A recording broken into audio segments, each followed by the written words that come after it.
Hey, good morning. This is unusual for me, and I hope you bear with me. But if you're watching this clip on the YouTube channel, how does this benefit you? Well, Cancer season for all of us represents the bottom of our chart, the beginning and the end of our lives, but it's the beginning and ending of anything, really. That bittersweet return to the Garden of Eden, return to our wombs.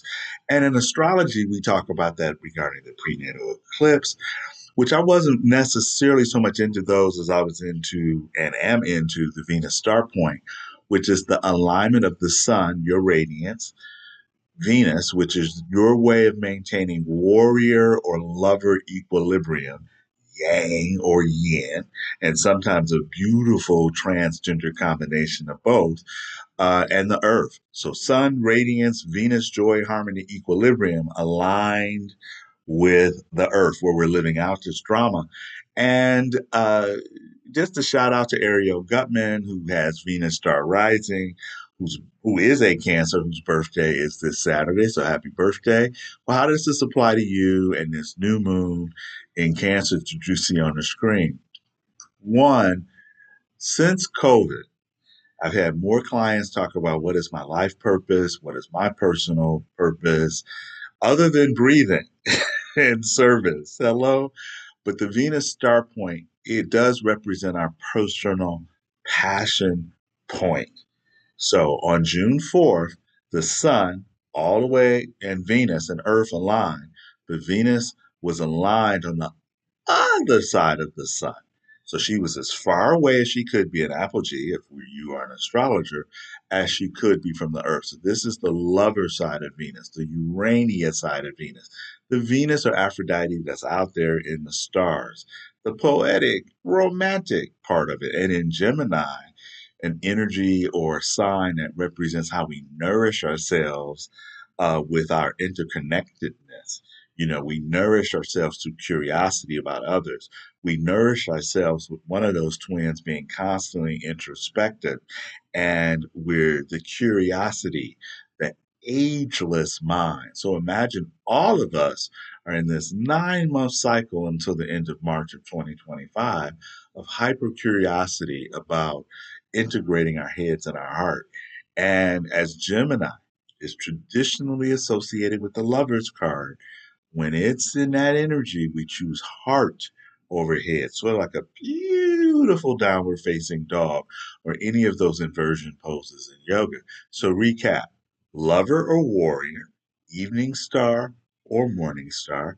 And if we look at that's the aspect of our personal passions pre birth, Garden of Eden, into uterine, where all of our needs are getting met.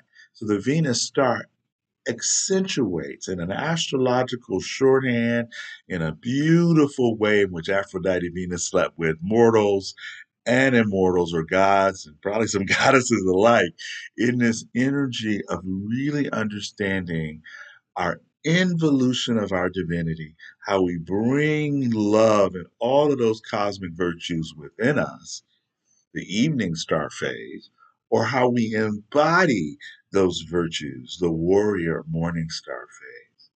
And so, with the fact that we're in this evening Gemini, we have Saturn in retrograde now, we have Neptune in retrograde, and we have Pluto in retrograde. Let me throw another thought out there at you.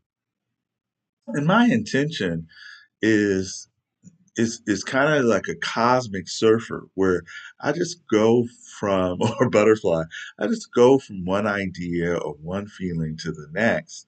And it is to get to ignite you. So I have had, people say, I had one psychotherapist who I dismissed because of where she was when she gave me this insight and what she had already put into her body. So her No, you don't get to alter your state of consciousness and then tell me in public that I'm ADHD. When in reality, I feel that people who get that moniker or who accept that can have challenges around interjecting the values of our health slash sick care system, or people who want to tell you how to live. No bueno, Venus says in her warrior star phase. So my intention is to be this cosmic surfer to give you ideas to access your own inner truths. So Venus morning or evening is just the flip side of how you discover truth. Morning stars tend to get out there and, like the rising sign, are warriors. They want to, let's get stuff done. The early bird gets the worm. Let's not burn sunlight. That kind of energy. Whilst evening stars are more like the Libran sunset. And if you look at that Libra glyph, it is a sunset. Here it is, right here. South Node, Black Moon Lilith, and on the 11th house cusp, there is the Libra glyph. So evening stars are more predisposed toward wanting to reflect on their day. And much like sunset is a metaphor for the end of life, the end of how we fall at the end of the day. The sun is in its fall in Libra. It doesn't mean it's a pejorative or negative. It just means the sun gets its radiance through its relationships, its connection. And those can be outward, our partners, our mates, our happy hour cronies, our people we go to movies with or watch parties or what have you. Or it can be that inward energy, that inward reflection that can happen with the evening star or Libra sunset. So just know that if you do, and I'm not going to go into evening and what you are, add that in the comment section or get in touch with me through Belief is Not Required. This particular Cancer new moon is the last new moon while Venus is invisible, where she's so close to the sun. Like here, the sun is at 1415. And here's Venus just 8 degrees away. So she's rising and setting with the sun. And being so close to that radiant energy, we don't see her. So just imagine we've been in we feel our nurturing reciprocity, energy, but we don't necessarily see it. And in our Western intellectually driven world, we can be so attached to seeing is believing. But our Venusian Aphrodite surrendering feminine energy in this nurturing, mothering energy, because in the middle of Venus's cycle, where we are now, from that new moon that happened on new Venus that happened on August 13th of 2023, we're in the middle of her 584-degree synodal cycle. And that's for you astrologers out there that listen to what I'm saying. And I know I bring in a whole different, or my ego likes to think I'm bringing in a whole new perspective, but it's just a gumbo kind of bringing it all in a new kind of recipe. Because my stepmother says, or my bonus mother says, you don't ever make gumbo the same way twice. But back to morning, evening, where we are in the middle of this nurturing Venus cycle, is that on July 21st, she gets far enough from the new moon, and I'm going to put my glasses on to make sure I hit the right chart.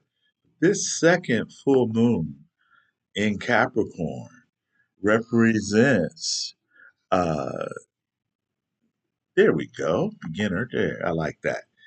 This second full moon in Capricorn on the very last day of Cancer, Venus is approximately 12 to 13 degrees away. Here's the 30th degree of Cancer sun, and here is Venus at 11 to 12 degrees. So it's moving where we can see her. So definitely by the new moon on August 4th in Leo, Venus will be there setting with the sun. What am I suggesting you do? Well, let's do two things. Let's look at the Venus star, which moves retrograde, or moves backwards in the chart. And I'm not going to get into the mechanics, but what I am going to leave you with is that the Venus star is where we look for the quality of our relationships, the giving, the receiving, the reciprocity, where we feel the love, We feel the vulnerability or the power in our vulnerability of allowing love underneath it all. Hello, Gwen. Gwen Stefani. Underneath it all, or if we want to be more scriptural, 1 John 4:8, God is love. Love is love. Where am I going with this? Being really clear about the way you feel the energy and how you observe or research those feelings. So the thought and intellect is not thrown out the window. It's just like any good yin energy, it creates the open space for the yang, the ego, the masculine to enter into. Because after all, we all come out of the female energy. So evening star at sunset, the recommendation is, how was your day? Reflect on the reciprocity of love given and received, whether you're alone or with a partner or hanging out, but recognizing the power of your setting sign.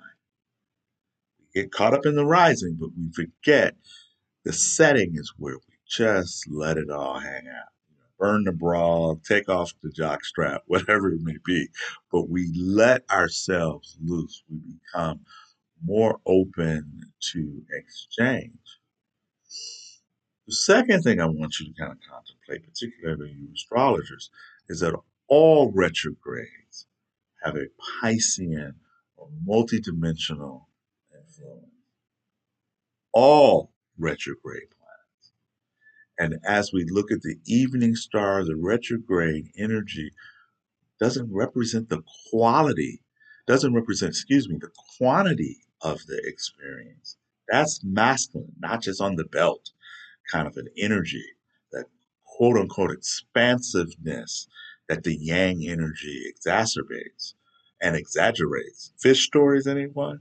But the yin quality of service and interconnectedness, the quality of the experience are retrograde. So if Neptune is in retrograde, it's already connected to Pisces, then we go into this double kind of source connection and at the last degree of Pisces. So we're in a cleanup energy. And this full moon at the 30th degree of Cancer Capricorn suggests really understanding our responsibilities to our spirit as well as our soul, the feminine receptive quality of our lives vis-a-vis our masculine let's get shit done part of our lives.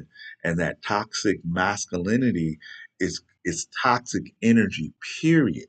So to divorce it, saying toxic masculine without understanding how the yin energy can be codependent and manipulative in a way that isn't creating win-win, but creating, I just want to see what I can get and then decide whether or not I'm going to accept. It's all intentional. And with Saturn in retrograde in Pisces, the pragmatist is asking us to dissolve our cynicism. Saturn is pragmatic and realist, leans into a cynical attitude, which typically you wouldn't be watching me in the first place. You wouldn't have probably gotten this far. And then with Pluto in retrograde, that suggests the transformation of our egos and what water we carry in Aquarius, the ideals, other people's ideals that we carry, and needing to be right from an ego perspective versus just simply wanting to be heard or being an active listener. And the fact that these three planets are retrograde 4 to 5 months out of the year, and they're in transpersonal signs of Aquarius and Pisces. Every sunset, maybe ask yourself the question, what do I see as a light worker?